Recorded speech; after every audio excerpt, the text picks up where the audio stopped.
Hey Titans, welcome to another episode of our Titan Builders podcast.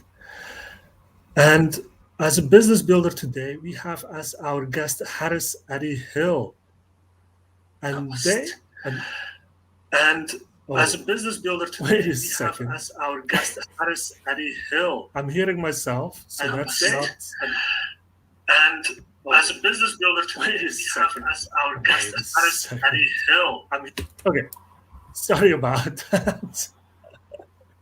So let's start again. Okay, everybody who is in here, hey Titans, welcome to another episode of the Business Builders podcast. And today we have as our guest Harris Eddie Hill. And they call themselves the alignment architects. Hey Harris. Hey, thanks for having me. It's a pleasure to have you on the show. Tell our audience a little bit about the alignment architect. Where does that name come from? Well, I mean, true to form, it was a little bit intuitive. It sort of came to me. But basically, I've been studying different schools of thought for years and years. And I've learned all these different methods to help us with lots of different aspects of ourselves and our business and how we do things, how we work. And so for me, it's like this massive framework. So that's where the architect bit comes in.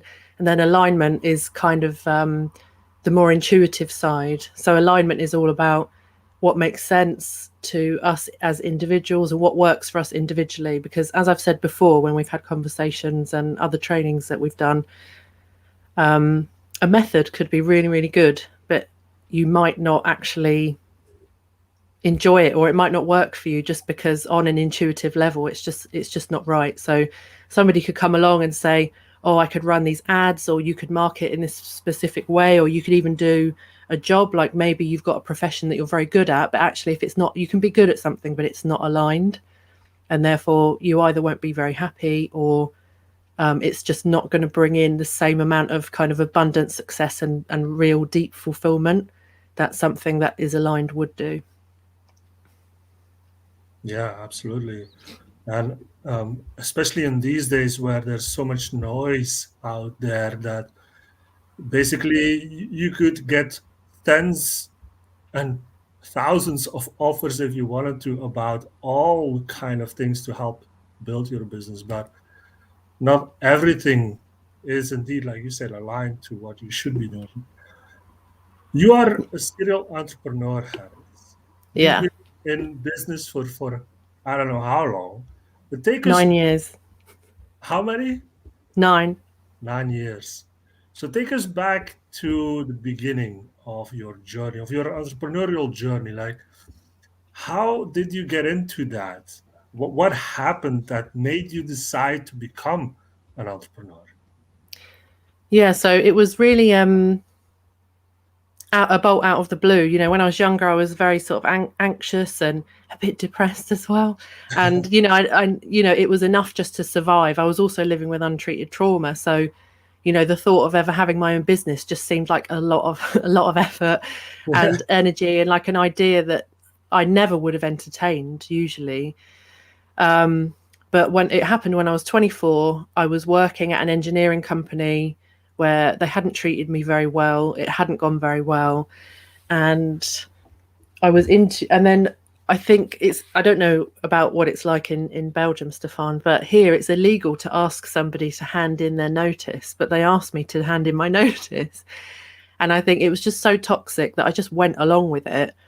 And then it all got found out by the owner of the business who then changed it to a redundancy. But basically I was this job was ending. I'd been there for 2.5 years.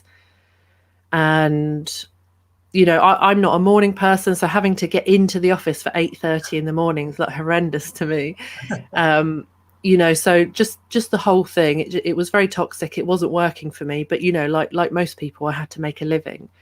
So this job was ending. I started interviewing for other jobs, but none of them, like every single time I was going to these interviews, I was like, God, I really hate this. I really don't want to be here. Like something's got to be better than this. And I had trained as a hairdresser when I was younger. And I was like, do you know what? Like, what have I got to lose? I might as well, I would rather be doing something that I don't hate and be earning my own money and having my own clients and just keep it really simple. And like, maybe I'll be happier. I don't know, but like I refuse to work for these types of people anymore. I was just so like miserable. So Yeah. I think out of my last paycheck, I used about £200 of it to get some like hairdressing equipment and just to get ready. And I had some business cards printed, started telling people. And then literally the next month, my first month, I made £200 and then it went up from there. Pardon me. And I think within a year, I'd made back, like I was starting to make, what I made in my old job. So, and I don't know, I never really stopped. And the only other time that I've had a job and I've really loved it was when I was in Australia and I was managing a hostel for this guy who owned a hostel. And I really loved that job. But for the most part, like I would rather be self-employed than ever have to work in a job ever again. Yeah, this is a powerful thought, of course. Like people imagine that being an entrepreneur or building your own business is indeed a lot of work, and it is. But like what you said, if you have the same amount of income that you had in your previous job within a year, while doing what you actually love to do, or at least something that is more, I would say, open minded and more friendly and more your own business, really. That Yeah. is so powerful. Why do you think that a lot of people within our community are still, like in your early days, reluctant to start that business? I think that partly it's because, at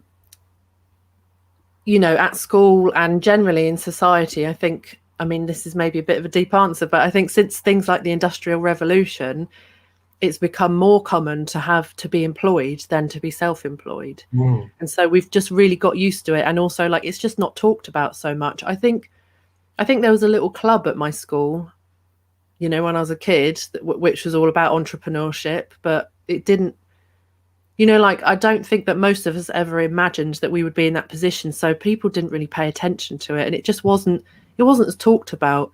And the conversations growing up I had was always about getting a job, always. And also, I think that people feel that having a job is more secure. And I would argue that it's definitely not, but it's just something that people really deeply believe. Mm. And the second that I start speaking to people, they're like, oh, well, I hate this job, but I need to get a new job, or I'm moving here and I need to get a job there.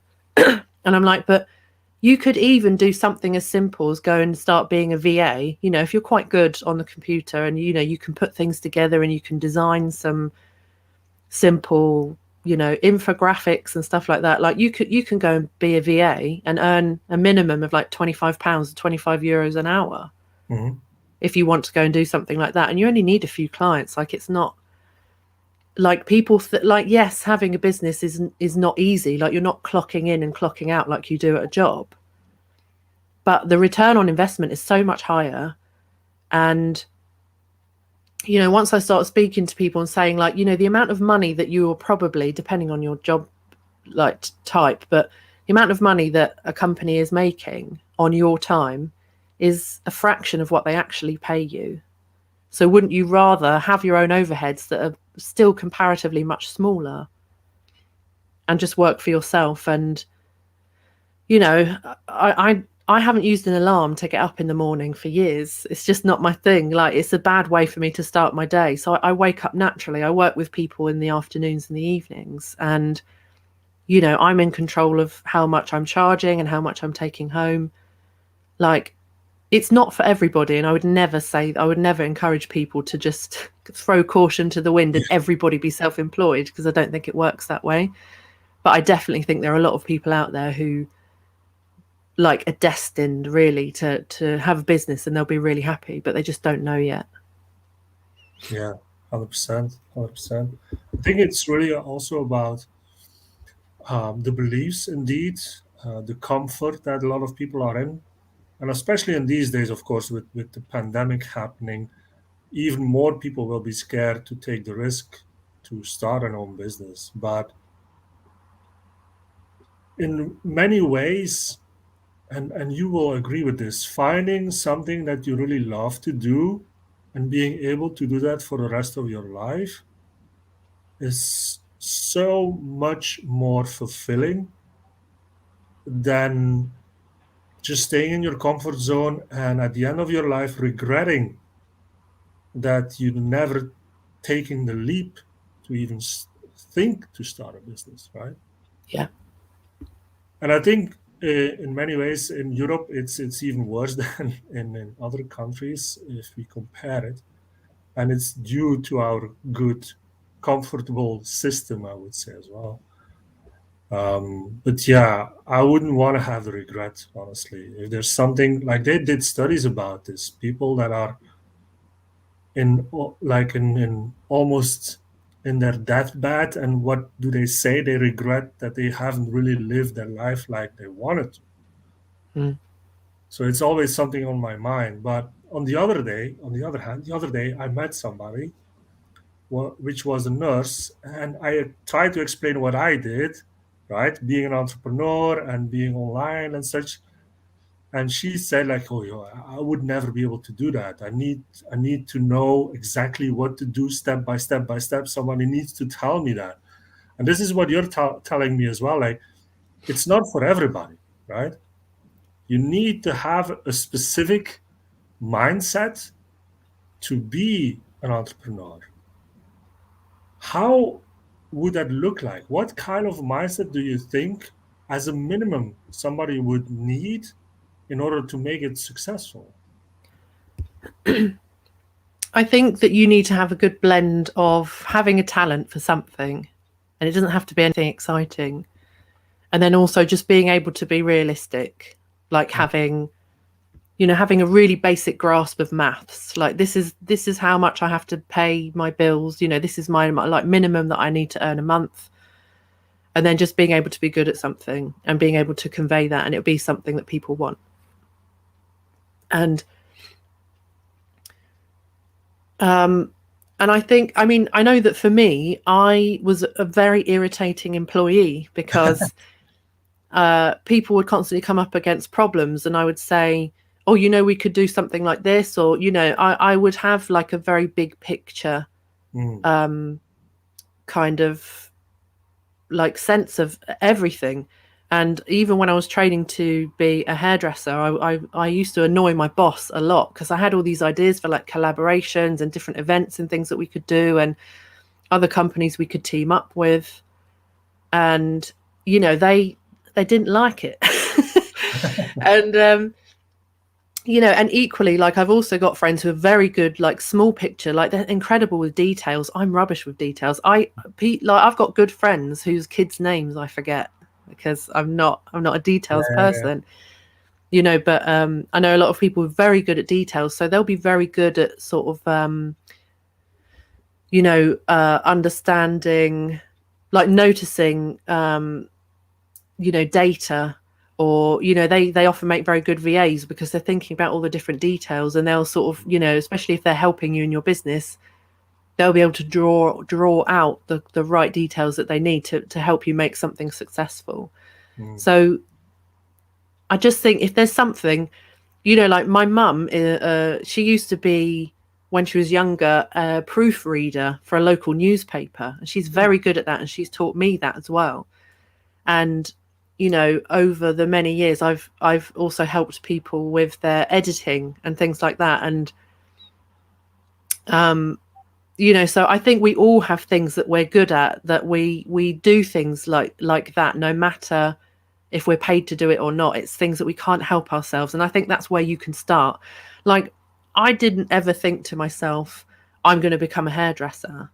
I ended up with my own hair and then makeup business. It sort of it evolved and grew. And after 6 years, I was like working abroad. I was getting invited to work at conferences and stuff. I knew so much by that point, and I'd gotten over my imposter syndrome as well. But the truth was that it didn't light me up. And my dad was like, "Oh, I know this girl in your in your industry, and she's making like $250,000 a month, blah blah blah. And I was like, but I'm not excited enough. So starting a business in something that I was good at was the beginning, but it wasn't ever going to be the final stage. But I think taking that leap was necessary to help me get closer to what it was that I was going to do. And I think having some space to explore that over time is really important as well. So, you know, even if you're the sort of person who has to hold on to their job for now because you want time to explore it, you don't want to pressure yourself into having to make it a success within 30 days or something mad like that, then that's fine. But I think you have to be curious and you have to be open to what it is, because, you know, if you'd have told me at 10 years old you're going to be a hairdresser, I'd have smacked you in the mouth. Yeah, I mean, it's crazy sometimes how our stories go and what we have done across the multiple years of our entrepreneurship. And you've been a hairdresser, then you've run a hostel in Australia, of all things. Like, what kind of a transition is that, Harris, from going from a hairdresser to like managing a hostel? What Yeah. happened? What, were you really looking for something completely different, or? No, it was just what happened. I really feel like this was one of those kind of moments of grace, you know, where the life or the universe brings you something. But, you know, by the time, so I'd done my hair and makeup business for 6 years. And during that time, I'd also started professional house sitting business, and then also an equality and diversity business where I went and spoke in schools and trained like companies and stuff.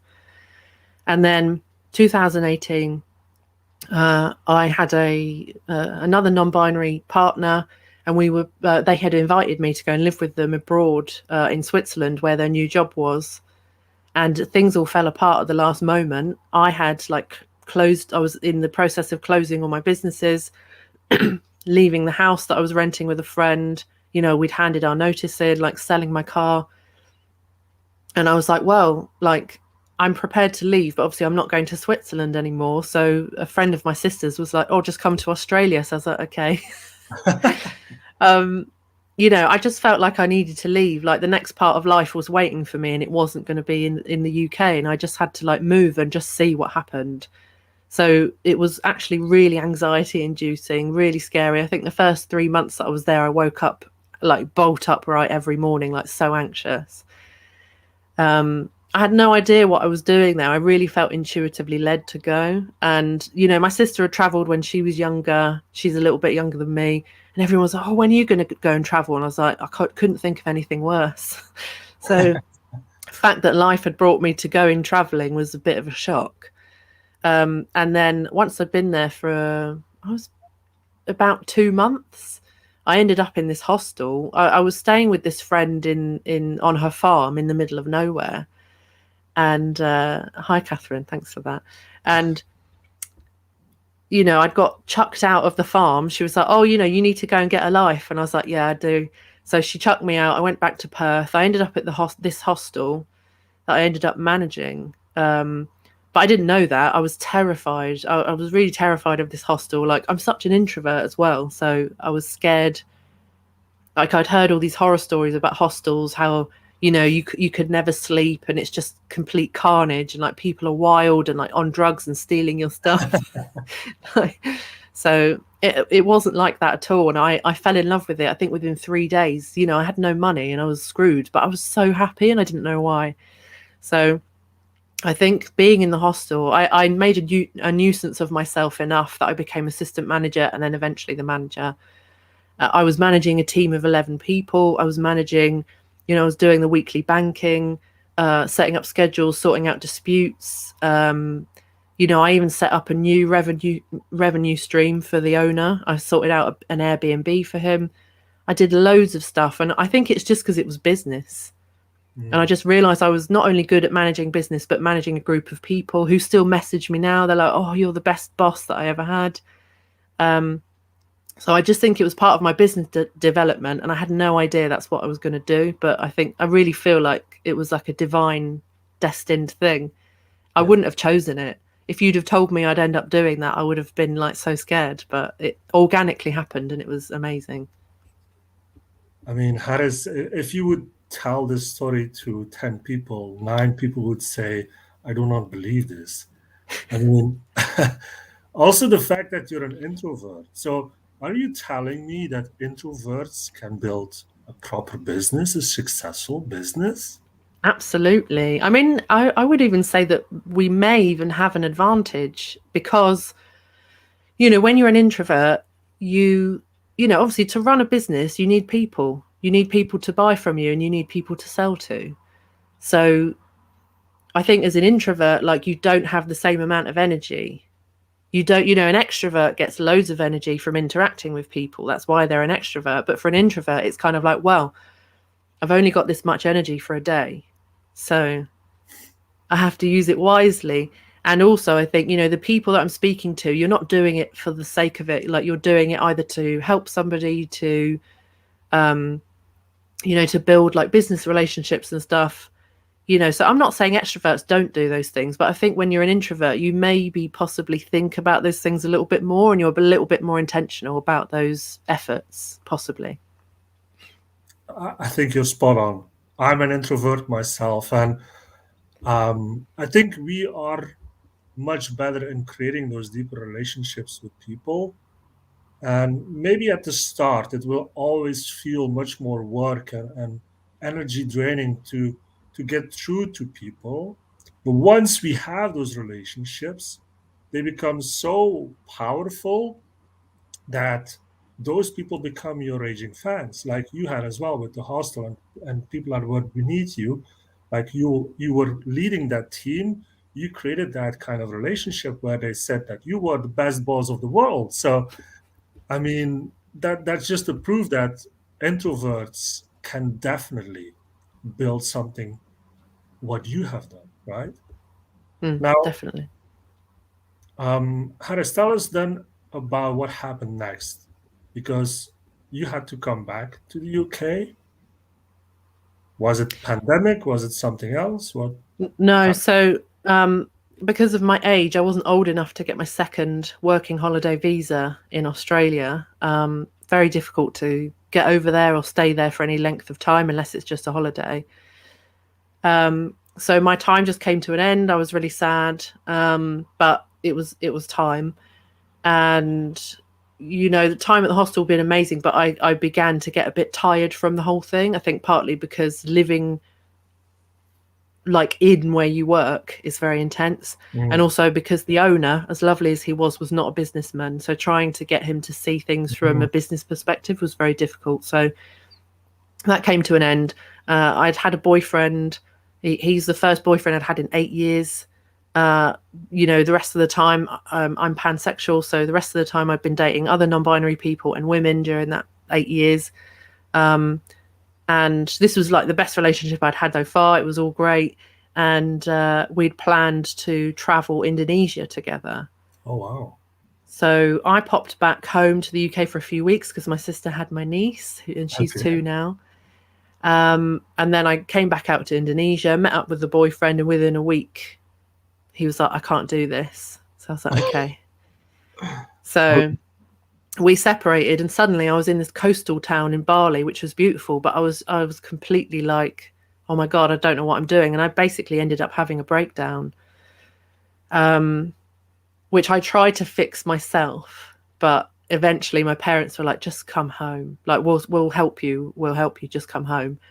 And so it was a bit of a dark time for me, which is weird because like Bali's one of the most beautiful places in the world. And I was like living near this volcano. I woke up every day to like chickens and like roosters, and there was a pig outside that lived outside where I was staying, and I'd feed her like bits of fruit sometimes, or like do you know what I mean? And I was like literally next to the beach.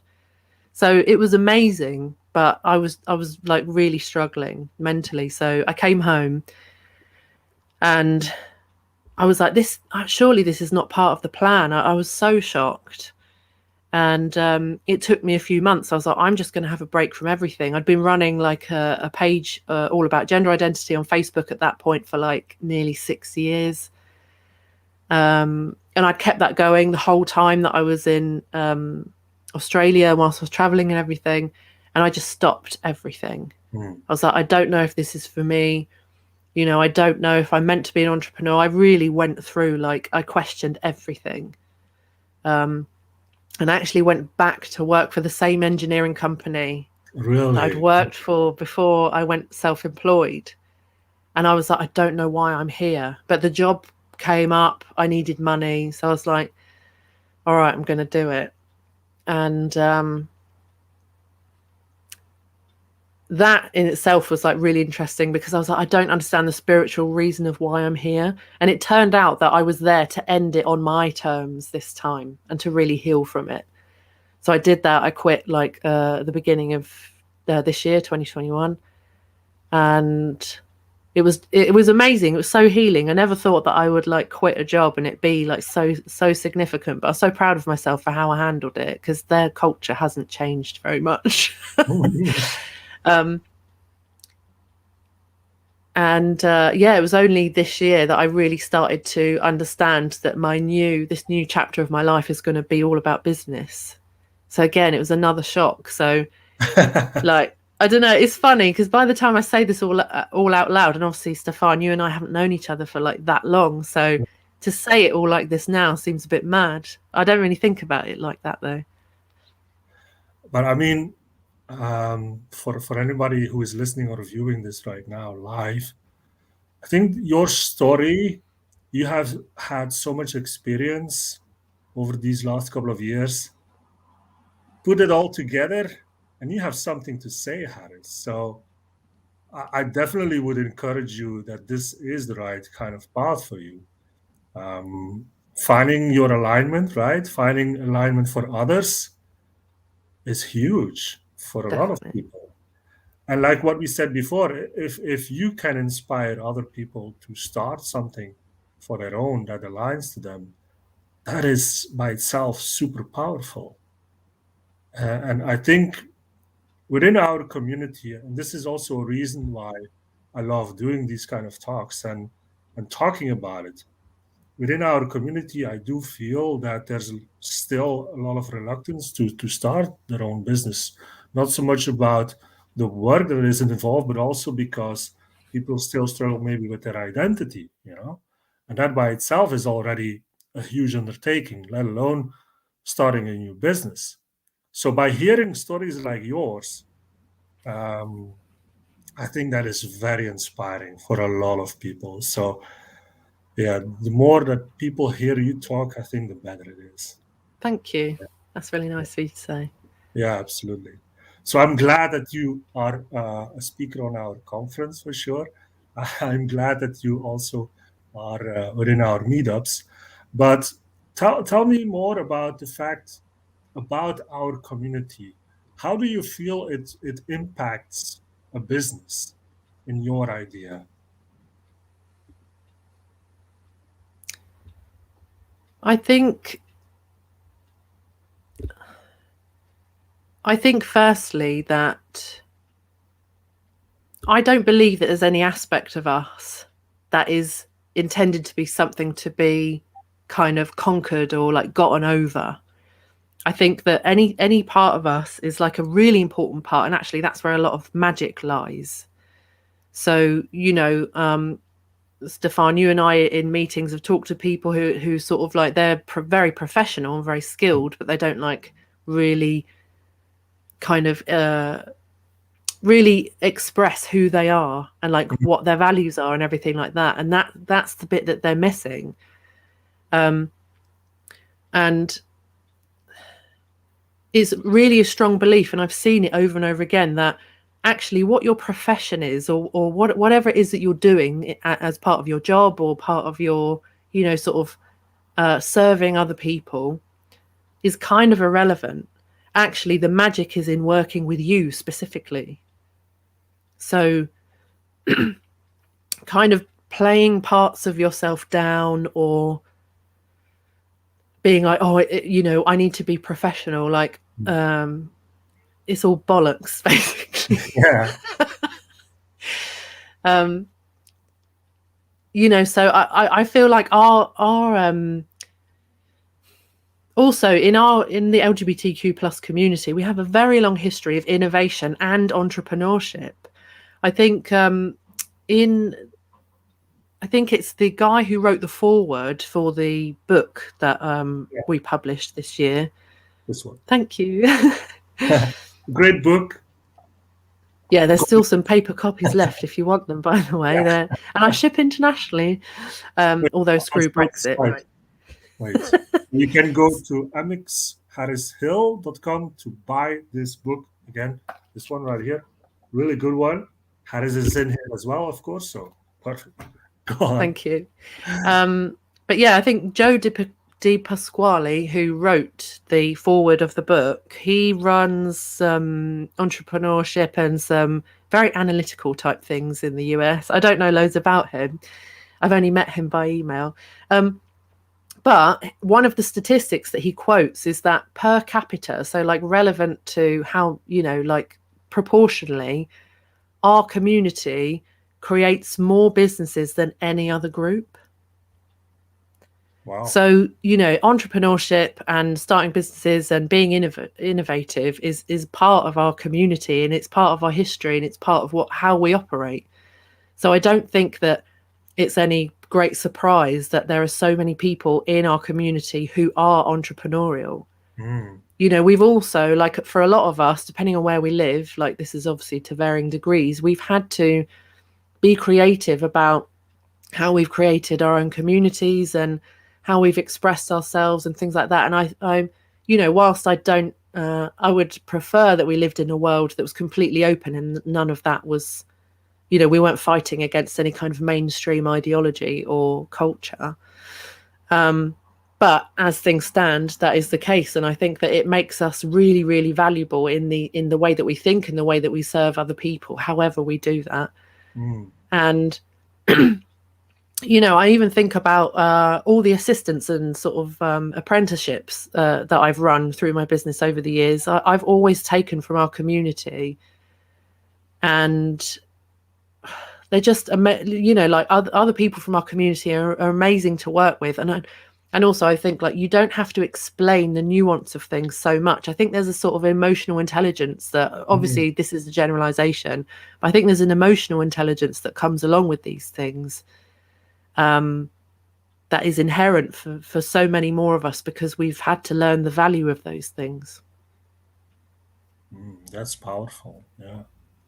I think there's a lot of truth in that, since we do think in a different way. I do believe that within the community. I mean, not only because we have to battle our own struggles, let's say, and then the coming out, and then all of that is around that, and then once, in my case, for example, let's talk about what I felt when I came out. Was a new world was opening for me, and new possibilities suddenly arose, and I felt like I could really embrace who I really was and use that to make myself even more powerful in whatever I did. And especially now that I'm doing Titanology, it all makes sense. And I never have thought that this would be so powerful. But by talking to a lot of people, by talking to you, other entrepreneurs within the space, I think there's definitely truth in that. That just because we are part of the community makes us very, very strong. And this is what we should be using and not be afraid of. So, yeah, definitely something to think about for everybody that is listening, that is watching. But lean into that, right? Lean into that. Yeah. Yeah. And like you've said in so many posts and conversations around niching, I think that being open about who you are, like, some people aren't going to vibe with that at all, but actually it gets you closer to more people who will. Yeah. Yeah. I made the mistake of creating Titanology, first of all, for everybody. And that's basically nobody because there's too much noise, right? It's only when I decided to go for the LGBTQ plus community, and even more so for the small business owners, that it really connected to what I have been doing, what you have been doing. There are so many support mechanisms for corporate businesses and startups and whatnot, but what about small businesses? What about people that just want to create an impact and don't need to be corporate business per se, you know? And that is something a lot of us can build a small business, and a lot of us should get that support. So yeah, definitely something that connected to what I wanted to do. So Harris, what is on the horizon for you? What does the future look like for the aligned architect? So it's taken me a while to really step into it and embrace it, but I'm basically helping people to discover their soul aligned purpose, or at least the next step along kind of discovering that, to discover that and then to start a business doing exactly that, and also in an aligned way and in an easy way, because whilst that doesn't, easy isn't to say that there's no hard work involved, but it's not hard work when you love what you're doing. Like everything in life brings a headache of one kind or another, but it's, you know, if it's a headache for something you really want and you absolutely love, then I feel like it's a much better problem to have. And also, I think it's very much part of this, you know, there is a growing number of entrepreneurs now and business owners. I think things are starting to balance out a little bit again, and we're kind of at the beginning of this rush. I think it's necessary for a lot of people. And also, I think people are really waking up to the fact that, yeah, they're good at this, or they could, you know, they earn good money doing this corporate job, but actually their souls are not fulfilled.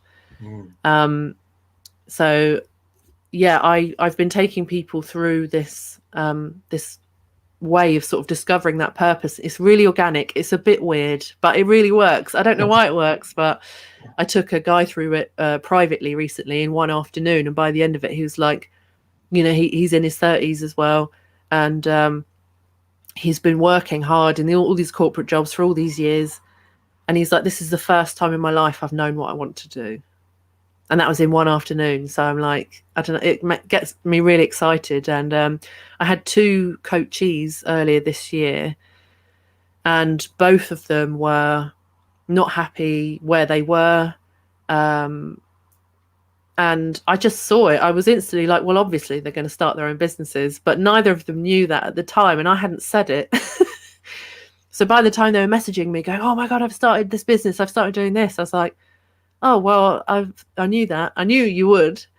And, you know, and one of them has gone on to, she not only started her own business, but, you know, she started off in a place where she like had untreated PTSD. She was really struggling mentally. So I helped her. We got over that. We put some new stuff in place. She started her business, and she also competed in her very first bodybuilding competition and got second place. Wow. And the other one, she's manifested like a new place, a relationship, like a better job, all of this other stuff. And at the same time, she's been doing art on the side and selling it. So yeah, I get really excited because I think about as well, like, not to like over sell it, but like how crap my life was when my whole life was like my Monday to Friday I was working for somebody else. And now, like, if I need to go to the doctors, if I want to go to the cinema in an afternoon, I can just do all of that. And I don't, you know, yes, people are paying us in a corporate job, but like, it's not worth it. It's such an expensive place to be, especially if you'd rather be doing something else. On a sunny day, the number of my friends who are like, don't tell me what you've done today, because I've been in the office all day, and I'm like, I don't want them to be, you know, if it's a beautiful day and they would love to be outside or go to the beach, like, I think you should be able to do that. I don't believe that we're put on this earth to work more than, you know, half of our lifetimes in an office or doing something we're not really excited about, and to work so much as well. I don't believe in a 40-hour week unless you want to do that, or it's a launch or something like that. But, you know, most people don't really have 40 good hours in them a week. It's like a maximum of 6 hours a day and a maximum 5 days a week. So that's 30 at a push. That's like the maximum most people can happily manage and have a good balance and good health. Yeah, I couldn't agree more. I mean, I've lived that life for over a decade now until the pandemic hit, and that opened my eyes for sure that the way that I was working wasn't sustainable. It wasn't really what I wanted to do anyway. But yeah, of course, it's in the comfort zone, you know. It's that a lot of people are still in. But yeah, I hear you, and this is an important piece that a lot of people need to hear as well. Now, of course, like we said, it's not for everybody to start their own business, but I do imagine that people that start their business at a certain moment they need team members, and being part of something like a small business as a team member, I think is much more enjoyable sometimes than being in a corporate job that you don't like anyway. You can go work for a small business if you want and have much more fun than in a large corporation. I mean, if that's the problem that you have, of course. I mean, but Mm. yeah, definitely something that a lot of people should think about. Harris, I want to thank you so much for taking the time out of your day to talk to us and our audience. I want to thank everybody who's watching live here. If you have any more questions, who is watching right now, just put it in the comments and let's see what Harris has to say about that. In the meantime, I will show again uh, where people can find you, Harris. So this is your site right here. Go there, connect with Harris, and yeah, let It's her, been a pleasure. let all people try to find their purpose through you, Harris. Right? Thanks. Yeah. Oh, by the way, and I've got a challenge coming up soon, which is find your Oh, purpose thing, and it's free. So you can come along. You can sign up at mooksharrishill.com/purpose. there we go. There we go. Good stuff. Thank you again, Harris, for your It's a time. pleasure. Thanks so much for having me on, and And we'll do this again sometime. talk soon. Yeah, indeed. Maybe Thursday on our meetup. Everybody's welcome. Yeah, come along and see us on Thursday. Yes. Thank you, Harris. Have a great day. Cheers, and Bye, you. everybody.